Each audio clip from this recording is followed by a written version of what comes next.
زندگی میں کبھی کبھی وہ لمحے آتے ہیں جب افراد کو قوم بننا پڑتا ہے، اپنی زندگیوں کو تاریخ کے دھارے میں سمونا پڑتا ہے۔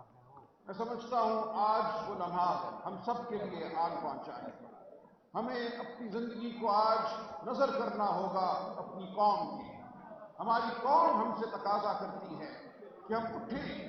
یہ نظام جو زمین بوس ہو چکا ہے، یہ نظام جو شرم کی تمام حدیں عبور کر چکا ہے، بے شرمی میں ڈوبا ہوا ہے، جہاں نہ چار دیواری کا کوئی تقدس ہے، نہ آئین کی کوئی سربلندی ہے، نہ قانون کا کوئی رواج ہے، جہاں عدالتیں آج خوف میں مبتلا ہیں۔ ہم روز دیکھتے ہیں عدالتوں میں خوف منڈلاتا ہوا۔ آج ہمارا الیکشن ہم سے چرا لیا گیا ہے۔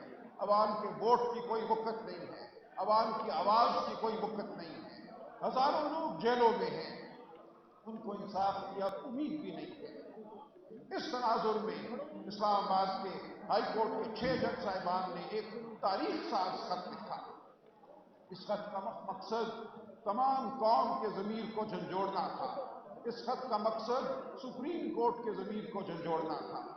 لیکن اگر میں علامہ اقبال سے شعر مستعار ہوں تو سپریم کورٹ کا جو رویہ ہمارے سامنے آیا ہے، اس کے حوالے سے یہی میں کہوں گا، بائے ناکامی کارواں کے دل سے احساس زیاں جاتا رہا۔ بائے ناکامی متائے کارواں جاتا رہا، کارواں کے دل سے احساس زیاں جاتا رہا۔ سپریم کورٹ نے بالکل ادراک نہیں کیا اس موقع کا، اس تاریخی موقع کا، اس کے مضمرات کا۔ آج موقع تھا کہ عدلیہ بطور ادارہ، بطور انسٹیٹیوشن دست قاتل کو جھٹک دیتی، اس جبر کو جھٹک دیتی جس میں یہ تمام قوم آج تڑپ رہی ہے۔ عدلیہ اعلان کرتی کہ وہ آزاد ہے، کہ اس کی روح آزاد ہے۔ لیکن ہم نے دیکھا ایک ایسا فیصلہ ہوا جو مفاہمت پر مبنی ہے، جو مصلحت پر مبنی ہے، جس نے اس تمام اصول کو پامال کر دیا۔ جو اصول ہمیں بہت عزیز ہے، پاکستان کے عوام کو عزیز ہے، ہماری آزادی کا اصول، عدلیہ کی آزادی کا اصول۔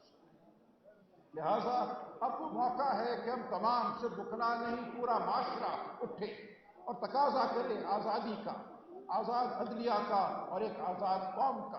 آج ہم ایک محکوم قوم ہیں۔ میں آپ سے استدعا کرتا ہوں، اٹھیے، ہمارے ساتھ چلیے، اپنی آزادی کی جانب چلیے، ان اصولوں کی جانب چلیے جو ہمیں عزیز ہیں، جو ہمارے دین کا حصہ ہے، جو ہمارے آئین کا حصہ ہے۔ ہم آپ کے ساتھ ہیں، آپ ہمارا ساتھ دیجیے۔ بہت شکریہ۔